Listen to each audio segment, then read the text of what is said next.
El día de hoy vamos a revisar todo lo que es el equilibrio ácido-básico, que es una función importantísima para mantener la homeostasis del medio interno.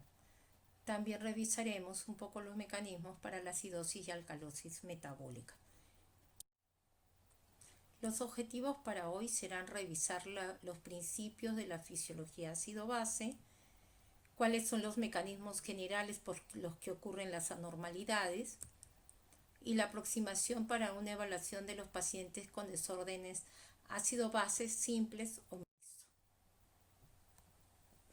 Como introducción diremos que para hablar de este equilibrio ácido-base tenemos que hablar de la homeostasis y del ion hidrógeno.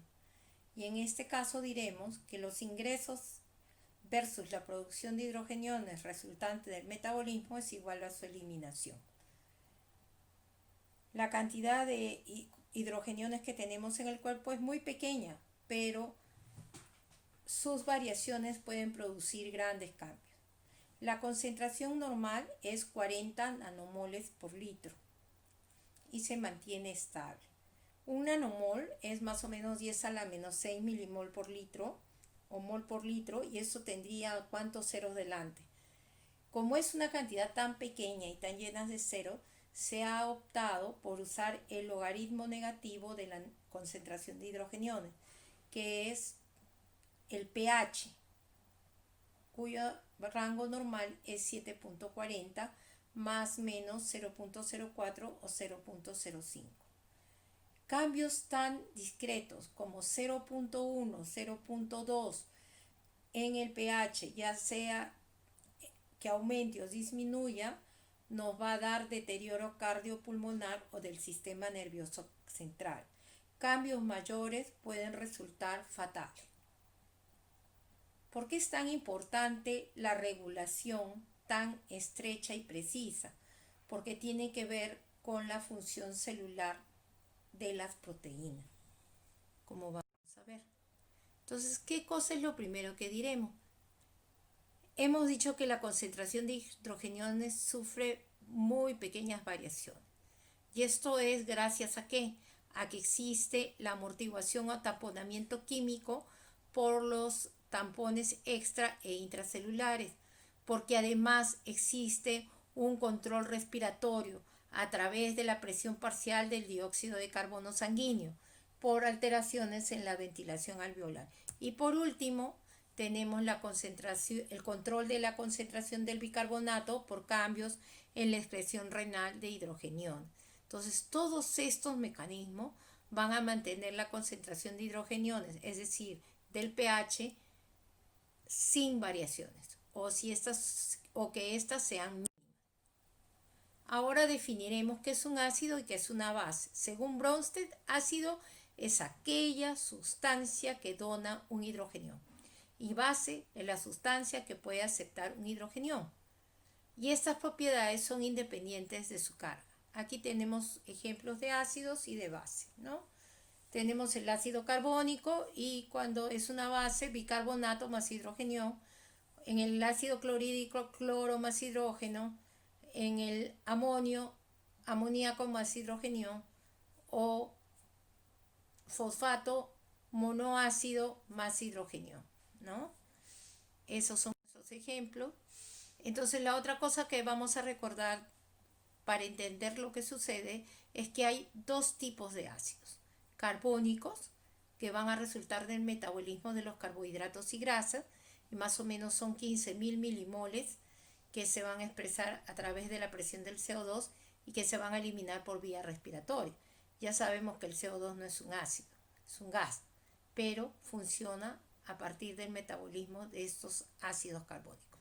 Los no carbónicos resultan del metabolismo de las proteínas, especialmente de la oxidación del azufre contenido en los aminoácidos, que genera el ácido sulfúrico. Por esta vía se producen 50 a 100 mil equivalentes por día de hidrogenión, que van a ser eliminados en dos fases. Uno es la combinación con los tampones extracelulares e intracelulares y la excreción en la orina. La fuente de ácidos no carbónicos, que ya hemos visto que es de las proteínas, generalmente es metionina y cisteína, que dan ácido sulfúrico. La combustión incompleta de grasas, de los hidratos de carbono, las combustiones incompletas también dan ácidos orgánicos. El metabolismo de las nucleoproteínas, que da ácido úrico. El metabolismo del fosfato y fósforo inorgánico. Y los ácidos potenciales que pueden generarse de los alimentos como el citrato. Para nosotros ver cómo es que se porta un tampón y cómo se mueve hacia la derecha o a la izquierda y se vuelve ácido base, se tiene la ley de acción de masas. La ley de acción de masas dice: la velocidad de una reacción es proporcional al producto de las concentraciones de los reactantes. Entonces el ejemplo que tenemos es el agua. Si se mueve hacia la derecha, tenemos que es igual a la velocidad es igual a la concentración del hidrogenión más el hidroxilo. Si se mueve a la izquierda, que se forma la molécula, es la velocidad 2 y tenemos que la velocidad 1 es igual a la velocidad 2. Entonces, si juntamos ambas fórmulas, ¿qué tenemos? Que tenemos que hay una nueva constante y esta constante sería de la reacción B1 que es igual a la reacción de B2. Si separamos y dividimos K1 entre K2, nos queda así la fórmula: hidrogenión más hidroxilo entre agua. Eso es más o menos para decirnos cómo se mueve la ley de acción de masas. ¿Para qué nos sirve eso? Nos sirve para verificar si es que las respuestas compensatoria, respiratoria y renal han sido adecuadas. Y hemos dicho que el pH es el logaritmo negativo de la concentración de hidrogeniones y que este es de 7.4. La concentración de hidrogeniones compatibles con la vida es 16 a 160 nanomoles por litro y el pH va de 7.80 a 6.80. Pero la ley de acción de masas no es la única para poder ver qué sucede tanto con el pH y si la respuesta ácido-base ha sido adecuada. Tenemos la ecuación de Henderson-Hasselbalch, que lo que toma en cuenta son los pHs, a diferencia de la ley de acción de masa que tomaba los pesos. Entonces, ¿qué tenemos? Que la relación entre las concentraciones de los reactantes se puede expresar por la ley de masas o por la ecuación de Henderson-Hasselbalch. Los dos nos van a servir. Allí les dejo los ejemplos si quieren revisarlo para el caso del fosfato monoácido y el fosfato dihidrógeno. Ahí están, que es la forma como se van a amortiguar a nivel renal, como vamos a ver más adelante. Finalmente, en el equilibrio ácido-base, tenemos que revisar qué cosas son los amortiguadores o buffers, ¿no? Cómo es que estos compuestos son capaces de ayudar a que no hayan grandes variaciones en la concentración de hidrogenión. Un amortiguador o buffer suele ser un ácido débil. ¿Por qué? Porque tiene que ser capaz de tomar o liberar hidrogenión para que los cambios en la concentración de hidrogeniones libres sean mínimos, ¿no? Uno de esos es el fosfato monoácido y que se vuelve fosfato dihidrógeno, ¿no? Los ácidos fuertes son pésimos tampones porque ya están completamente ionizados y no pueden unirse a nuevos iones de hidrogenión y soltarlos si es que se necesitara para una alcalosis. Entonces ya sabemos, un amortiguador, tampón o buffer es un ácido débil. Avanzamos. En el extracelular, el más grande tampón es el sistema bicarbonato dióxido de carbono, que si bien no es el más cercano al pH, su virtud es que está en gran cantidad. Y ya sabemos que el ácido carbónico puede disociarse un ion hidrogenión y un ion bicarbonato, ¿no? Si bien, como hemos dicho, su constante de disociación es bien baja, bien lejos del pH, luego sí se puede usar porque está en gran cantidad, tiene la capacidad de volverse gas en forma de CO2 y luego es capaz de solubilizarse y formar nuevamente junto con el agua ácido carbónico, otra vez sufrir su reacción y volverse un hidrogenión y un bicarbonato para poder tamponar. Entonces ya sabemos, tiene una fase gaseosa, una fase acuosa y tenemos que la concentración o la presión de este gas, cuando es gas el CO2, es de 40 milímetros de mercurio. Cuando se solubiliza, hay que tomar en cuenta que tiene que estar a una temperatura de 37 grados y la cantidad de CO2 disuelto en el plasma es igual a 0.03 por la presión del CO2, o sea 0.03 por 40, porque el 0.03 es la constante de disociación de los gases, la constante de solubilidad. Entonces ya sabemos que el CO2 puede hidratarse, como hemos visto, ¿no? Y después que se hidrata, se vuelve ácido carbónico. Ya sabemos que el CO2 per se no es un ácido, pero al aumentar el CO2, la concentración del CO2 disuelto también aumenta. Se hidrata y se genera el ácido carbónico. Especialmente se vuelve importante en los glóbulos rojos y en las células epiteliales del túbulo renal, donde esta reacción de hidratación y deshidratación se va a realizar por acción de la anhidrasa carbónica. Y aquí tenemos más o menos cuál es la ecuación de la ley de acción de masas para el buffer bicarbonato ácido carbónico y también la ecuación de Henderson-Hasselbalch.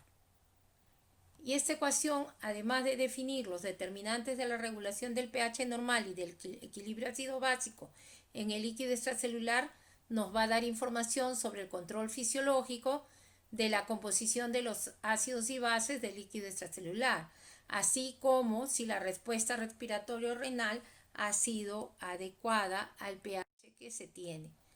Ahí lo tenemos. El pH es igual a 6.1 más el logaritmo de riñón entre el pulmón. El pH normal, ya hemos dicho que es 7.4 y puede ser más o menos 7.35, 7.45. La concentración de hidrogeniones es 40, 35 a 45. La presión del CO2 igual, esa es la cifra mágica promedio. La presión del CO2 40 milímetros de mercurio, puede ir entre 37 y 45. Y la concentración de bicarbonato es 24 más menos 2.000 equivalentes por litro. Entonces acá también está el ejemplo en el cuadro de cuando es la concentración de hidrogeniones y el pH en la sangre arterial, venosa, el líquido intersticial y el intracelular, la orina y el ácido clorhídrico del estómago, ¿no? ¿Y qué vemos? Que el pH de 7.4 lo vamos a ver en la sangre arterial, es un poco menor a nivel del intersticio y en la sangre venosa. A nivel del intracelular puede ir de 6 a 7.4. La orina tiene la capacidad de ponerse muy ácida para eliminar cargas ácidas y puede ir de 4.5 o ponerse alcalina cuando hay alcalosis metabólica, ¿no? Y en el organismo la solución más ácida que tenemos es el ácido clorhídrico del estómago. Lo bueno es que está confinada, no entra en intercambio con nada. Ya sabemos que el principal buffer extracelular es el bicarbonato, dióxido de carbono o ácido carbónico. El bicarbonato es porque está en mayor proporción y es capaz de variar la presión del CO2 por cambios en la ventilación alveolar. Eso es lo que hace que sea un buen tampón. También tampona bien al fosfato dihidrógeno, al ácido sulfúrico. Tampona bien al ácido sulfúrico, que ya sabemos que es producto del metabolismo de las proteínas o de los llamados ácidos no carbónicos.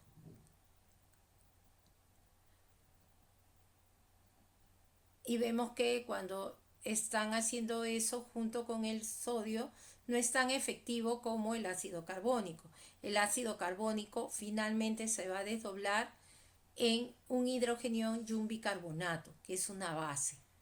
¿no? También tenemos los fosfatos inorgánicos y las proteínas plasmáticas que también van a funcionar como buffers en el extracelular. Luego viene el segundo grupo, que son los amortiguadores o buffers intracelulares y óseos. Y aquí también tenemos proteínas, fosfatos orgánicos e inorgánicos y la hemoglobina, ¿no? La hemoglobina es capaz de tamponar al hidrógeno. También el hueso resulta un importante buffer o amortiguador, porque al entrar una carga ácida va a liberar este mineral óseo como carbonato de sodio o carbonato de potasio, luego carbonato de calcio o sales de fosfato de calcio. Todas estas reacciones se van a iniciar porque hay una disminución de la concentración del bicarbonato plasmático. ¿Cuánto amortigua el hueso? 40% de la carga ácida. Y eso es realmente importante cuando estamos en una enfermedad renal crónica que tiene acidosis metabólica crónica. También el hueso es capaz de regular una alcalosis, ingresando carbonato al hueso y liberando hidrógeno de la hemoglobina y de las proteínas para regresar al estado estable.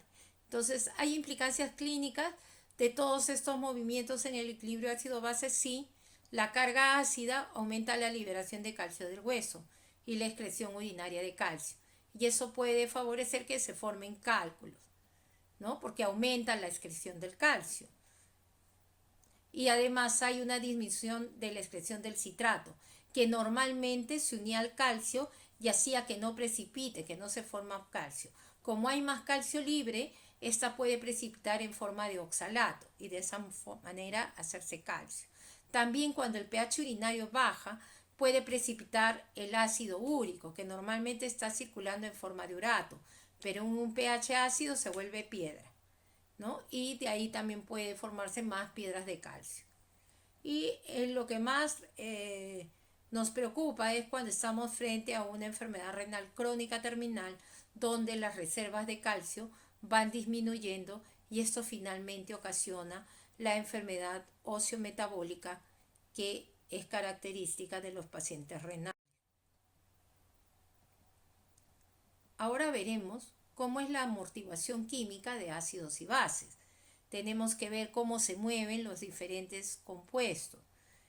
Vamos a decir, si aumenta la concentración de hidrogeniones, disminuye el pH y disminuye la concentración del bicarbonato. Y eso es lo que conocemos como acidemia. Al otro lado, si disminuye la concentración de hidrogeniones, aumenta el pH, aumenta la concentración de bicarbonato. Y eso es alcalemia. Cuando ya vemos los procesos y los cambios que originan en el organismo, las llamamos acidosis y alcalosis metabólica. Y también pueden haber trastornos mixtos.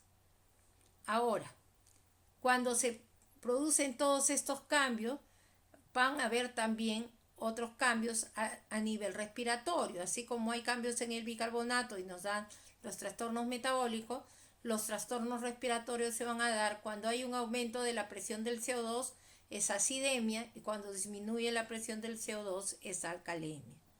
Y los trastornos se llaman acidosis y alcalosis respiratoria. Cuando recibimos una carga ácida, ¿no? Que puede ser del producto del metabolismo de la proteína o de algunos, claro, de los alimentos ricos en carnes o algo así, ¿qué va a pasar? 57% van a ser tamponados por los buffers intracelulares, 43% por los buffers extracelulares, ¿no? Porque acuérdense que son estos dos los que van a salir como respuesta rápida. Eso es cuando hay carga ácida con disminución de la concentración de bicarbonato. ¿Qué pasa cuando es aumento de la presión del CO2, como es la acidosis respiratoria? ¿Qué va a haber? Aumenta la presión del CO2 y también aumenta el bicarbonato extracelular. Y aquí la amortiguación de esta acidosis respiratoria, 97% lo hace el buffer intracelular y 3% lo hace el buffer extracelular. Entonces, y el extracelular es el mecanismo de las proteínas, ¿no? Entonces, lo que más vamos a tener es que el intracelular intercambia sodio con hidrogenión, potasio con hidrogenión, cloro con bicarbonato, para tratar de amortiguar estos cambios.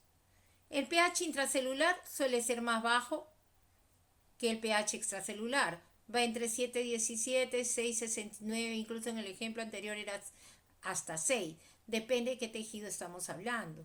El tejido que tiene menos pH son los túbulos, ¿no? Los túbulos renales tienen pH más bajo, como vamos a ver, ¿no? Se pueden medir por espectroscopía, resonancia magnética nuclear, microelectrodo, uso de marcadores fluorescentes.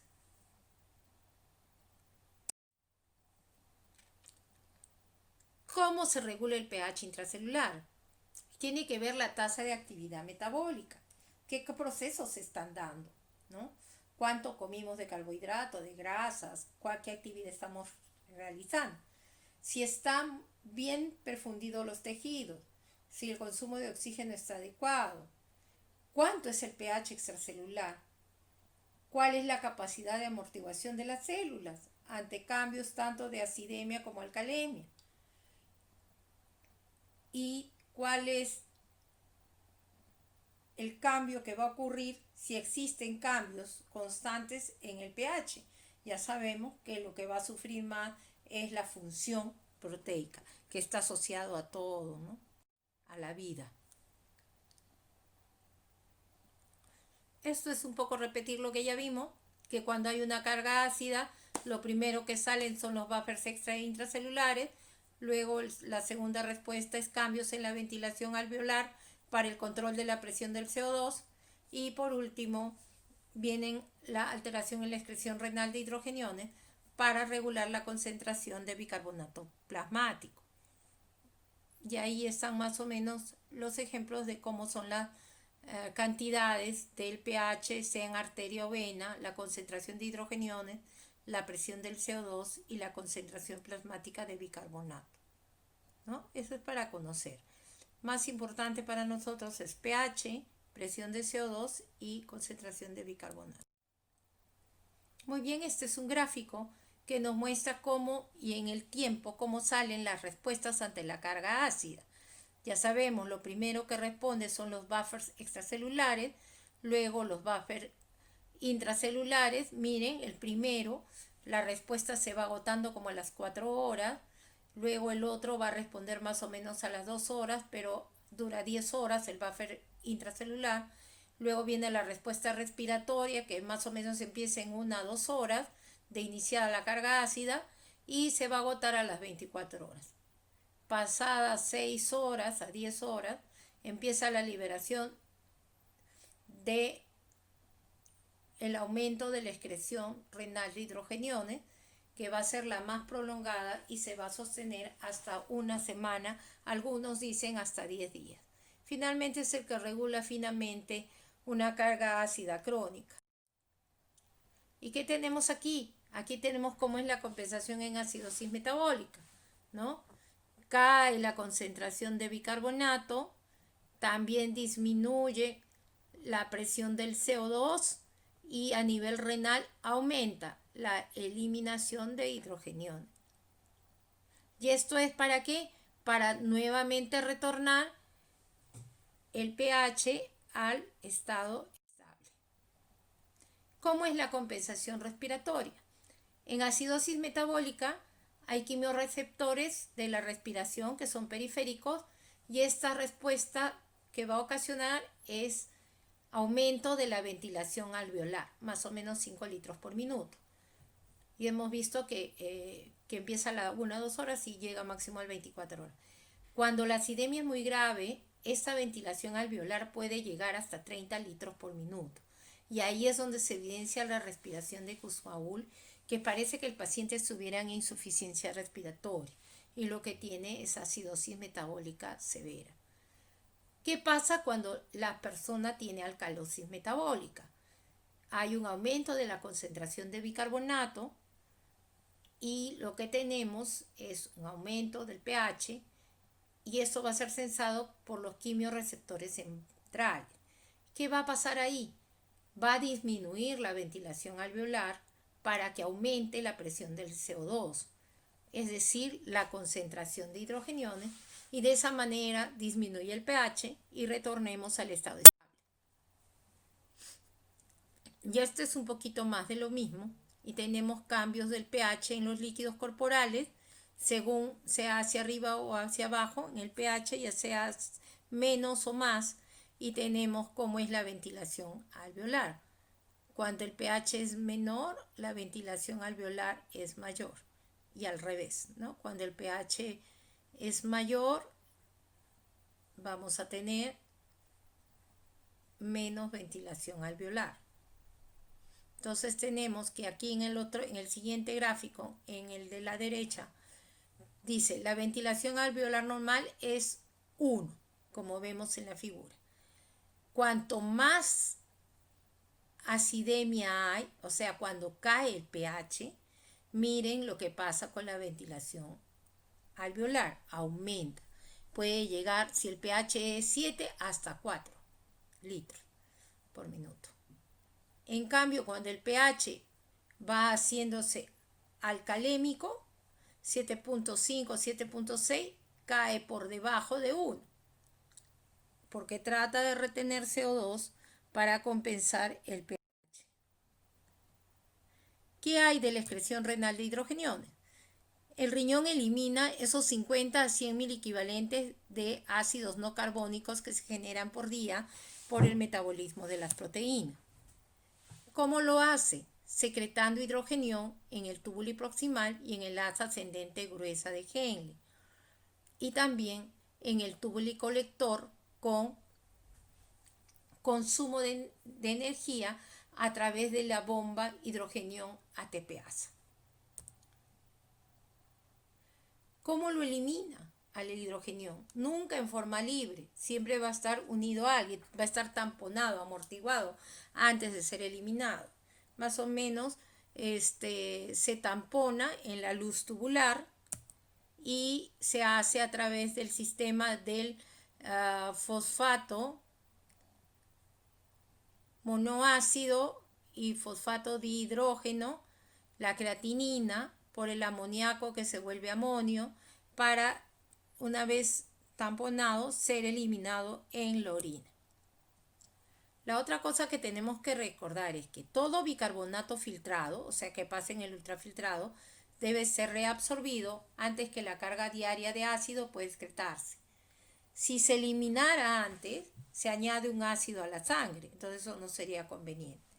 El pH extracelular es el regulador primario de la excreción neta de ácidos. Y eso es importante, ¿por qué? Porque si el pH va a disminuir, entonces el riñón tiene que eliminar el hidrogenión para tratar de volver al estado estable. Pero existen otros estados patológicos que pueden también jugar para la eliminación de los ácidos, como es la disminución del volumen circulante efectivo, el que haya hiperaldosteronismo, y también juega la concentración del potasio. Claro, porque normalmente aldosterona tiene dos formas de responder. Una es en las células principales, donde hace la reabsorción del sodio y la secreción del potasio, y otras en las células intercalares, donde hace reabsorción de sodio y secreción de hidrogenión. Ya sabemos que la mayoría del bicarbonato se va a reabsorber. Se filtran al día 180 litros y se reabsorbe el 99%, ¿no? La eliminación es solo 50 a 100 mil equivalentes del ácido producido en el día. La otra cosa que tenemos que recordar es que por cada hidrogenión que se secreta en el túbuli hay iones hidroxilo equimolares. ¿Por qué? Porque resultó de desdoblar el agua. Entonces se vuelve hidrogenión y un hidroxilo OH. Estos hidroxilos se van a unir a la anhidrasa carbónica y van a volver con el CO2 a formar ácido carbónico. este ácido carbónico a nivel de la célula va a liberar otra vez un hidrogenión que va a volver para ser eliminado en la luz tubular, y los bicarbonatos serán llevados hacia la membrana vasolateral para ser reabsorbidos al capilar peritubular. El hidrogenión secretado como fosfato monoácido y el amonio, se añade un nuevo bicarbonato al capilar peritubular. O sea, cada vez que eliminamos un hidrogenión se genera un bicarbonato. Y esta es la figura de más o menos cómo es su reabsorción a nivel de todo el tubuli: 85% en el proximal, 10% en la rama ascendente gruesa de Henle y en el colector 4.9%. ¿Qué es lo que pasa con esta eliminación de lo que es del hidrogenión y reabsorción de bicarbonato en el tubuli proximal? ¿Qué es lo que vemos? Tenemos un antiporta o un antitransportador, hidrogenión sodio. Ingresa a la célula tubular un sodio y sale un potasio. En esta luz tubular, junto con el bicarbonato filtrado y bajo acción de anhidrasa carbónica, se forma agua y CO2.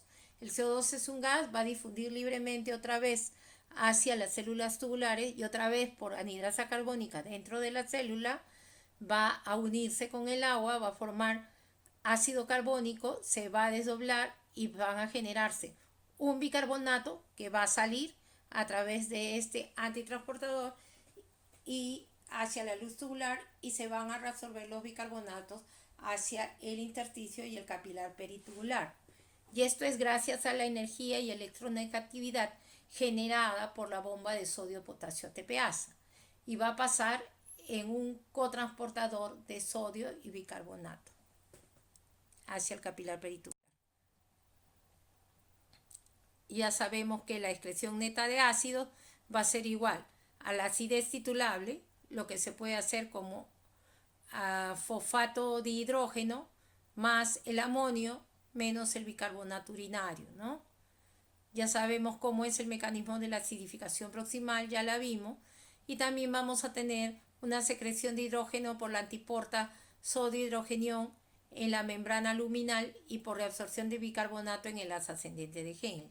Y hemos visto cómo es que la bomba de sodio-potasio ATPasa le va a dar la energía, y sabemos que por cada hidrogenión que sale bajo la forma de acidez titulable o no titulable va a generar un bicarbonato que finalmente va a pasar al capilar peritubular.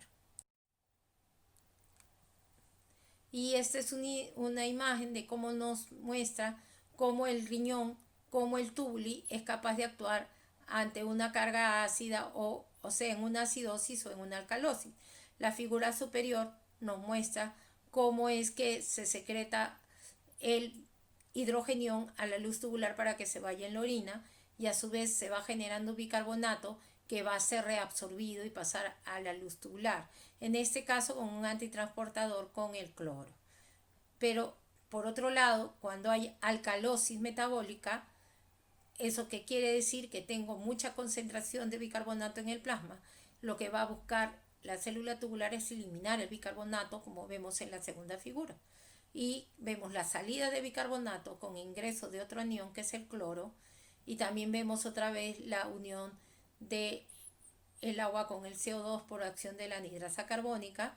Pero en este caso, que se forme el hidrogenión y el bicarbonato, ya no se va a eliminar el hidrogenión, al contrario, se va a reabsorber hacia el capilar peritubular y se va a secretar el bicarbonato a la luz para que se vaya en la orina. ¿Vieron? Es la respuesta inversa ante un estado diferente, como la alcalosis. ¿Cómo es lo de la acidez titulable? Aquí, básicamente, el fosfato monoácido filtrado va a ir hacia el túbulo proximal, que ya sabemos que está secretando hidrogenión por el cotransportador, ya sea con sodio o con potasio, ¿no es cierto? Ese hidrogenión se va a unir a este fosfato monoácido y va a formar el fosfato dihidrógeno, y de esta manera va a eliminar su carga de hidrogenión. Eso es la acidez titulable. Por cada hidrogenión que estamos eliminando se va a generar un bicarbonato. Seguimos avanzando y no es el único mecanismo. También tenemos la amoniagénesis y la excreción. La amoniagénesis, ya sabemos, se genera a partir de la glutamina filtrada. De ahí nace el amonio, ¿no? Este amonio puede unirse a otro hidrogenión que se secreta y el amoníaco es NH3 y se une a otro hidrogenión y forma el amonio. Y en forma de amonio se va a eliminar en la orina. Y el intercambio también es con el sodio hidrogenión. Se van a eliminar ahí. Eso es por un lado. Al otro lado, ¿qué tenemos? Que en un estado donde tenemos demasiado bicarbonato, vamos a tener que es capaz de reabsorber también ácido en forma de amonio hacia el capilar peritubular, como vemos ahí. Y eso también se hace por la bomba de sodio-potasio ATPasa, parecido a lo que señalamos en el otro ejemplo. Muy bien, esto es el resumen. Tenemos toda la carga ácida filtrada que viene ya unida y tamponada, por decir en este caso como fosfato monoácido. Viene el hidrogenión, se hace el fosfato de hidrógeno y sale a la orina. Por otro lado, tenemos producto de la glutamina y NH3 y con este hidrogenión de acá hace NH4 y sale en la orina. Y por el otro lado se está generando bicarbonato y por acción de la anhidrasa carbónica y este va a ser reabsorbido hacia el capilar peritubular. Ahora en excreción neta de ácidos vamos a volver a mencionar que a nivel distal en el túbulo y colector cortical y colector medular interno y externo va a ocurrir en las células intercalares de las que ya hablamos y aquí es con gasto de energía, hay una bomba hidrogenión ATPasa o hidrogenión potasio ATPasa que va a secretar hidrogenión y reabsorbe potasio. La electronegatividad se mantiene por la secreción de cloro y son influenciadas por la reabsorción de sodio en las células principales, que son bajo acción de aldosterona. La gradiente eléctrica afecta el manejo de ácidos en dos vías. Acumula hidrogenión en el lumen, en la luz tubular, y facilita la reabsorción pasiva de bicarbonato. La salida de bicarbonato es mediada por el intercambiador cloro-bicarbonato, como vimos, en la membrana vasolateral. Y ahí, ¿qué pasa? El bicarbonato se reabsorbe al capilar peritubular, es decir, a la circulación sistémica, e ingresa a la célula cloro. Esto es el resumen. Miren ustedes lo que pasa. Viene con el filtrado, el fosfato monoácido, el bicarbonato, el sodio, y se dan los diferentes procesos en el túbulo proximal. Ya hemos visto el transportador sodio hidrogenión y se reabsorbe sodio y se secreta hidrogenión a la luz que se va a unir con todos esos que vienen y van a formar el fosfato de hidrógeno y el amonio y van a ser eliminados, ¿no? Lo que es acidez titulable y no titulable, y por otro lado se va a regenerar bicarbonato.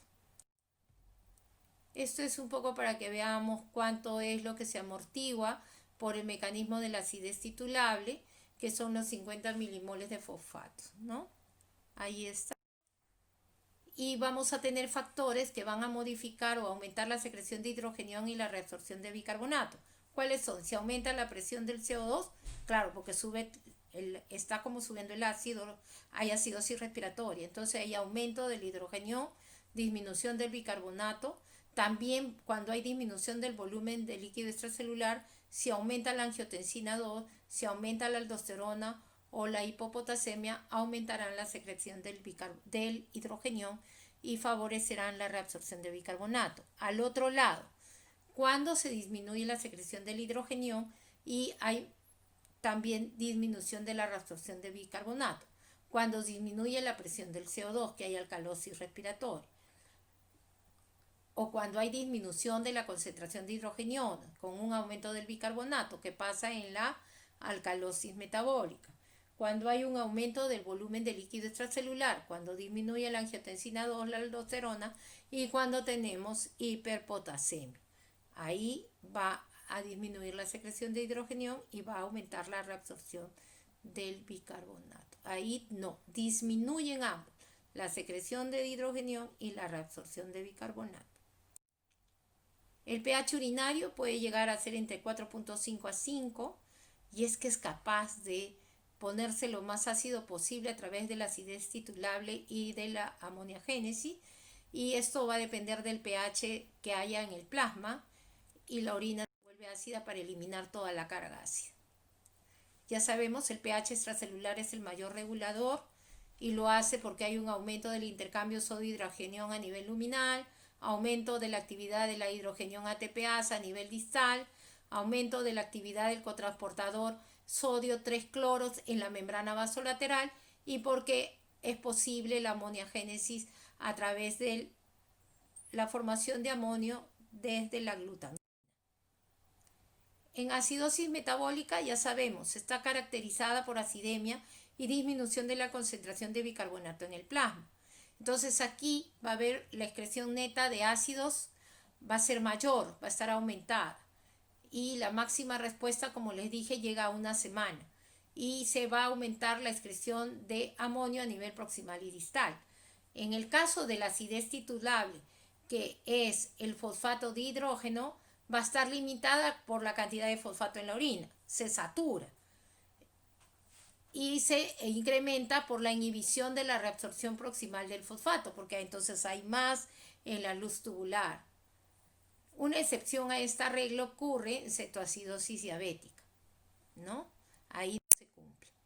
Alcalosis metabólica, ¿cómo es? Hay alcalemia, eso es decir, aumento de la concentración del bicarbonato plasmático.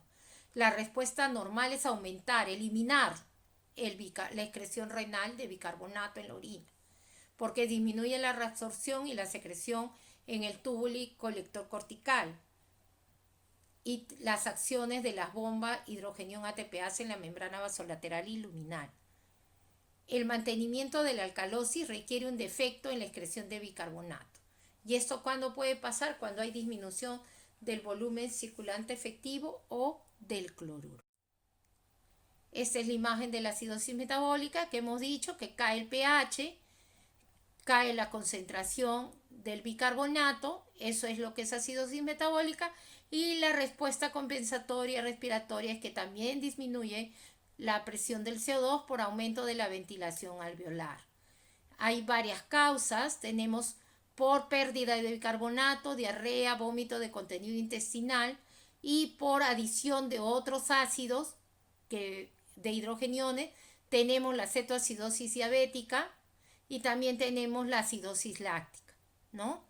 Eso es lo que pasa. A nivel renal, ya sabemos, aumenta la excreción renal de hidrogenión a través del amonio y de la acidez titulable y la generación de bicarbonato que va al capilar peritubular, es decir, a la circulación general. Cuando vemos la alcalosis metabólica es al revés. Hay aumento del pH, aumento de la concentración de bicarbonato y de la presión del CO2 en forma compensatoria. Esa es la compensación respiratoria. ¿Cuándo pasa esto? Cuando hay ingestión de fármacos alcalinos, cuando tenemos vómitos de contenido gástrico con gran pérdida de ácido clorhídrico, estenosis hipertrófica del píloro, cáncer gástrico. ¿Y qué tenemos acá? O tenemos acción de aldosterona o angiotensina 2 que retienen el bicarbonato, ¿no? ¿Y esto cuándo se presenta? Cuando hay disminución de la presión arterial y del volumen circulante efectivo, y cuando estamos usando diuréticos de asa como la furosemida o la bumetamida, ¿no? En eso se genera alcalosis metabólica y esas son las respuestas. Muy bien, esto es lo que hemos hablado de cómo debe ser el manejo y las compensaciones para interpretar los gases arteriales. En acidosis metabólica, por cada miliequivalente de bicarbonato que disminuye, va a disminuir el PCO2 en 1.2 milímetros de mercurio. En alcalosis metabólica, Por cada bicarbonato que aumenta, la presión del CO2 aumentará 0,7 milímetros de mercurio. Para los trastornos respiratorios hay agudos y crónicos. En la acidosis respiratoria aguda que se instala en 24 horas, ¿qué vamos a tener?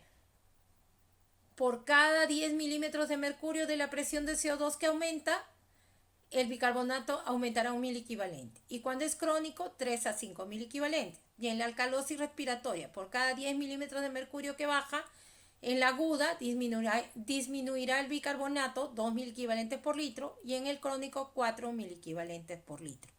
Tomen en cuenta esta tablita porque les va a servir para la interpretación de los gases arteriales. Hemos visto fisiología ácido-base. Hasta la próxima.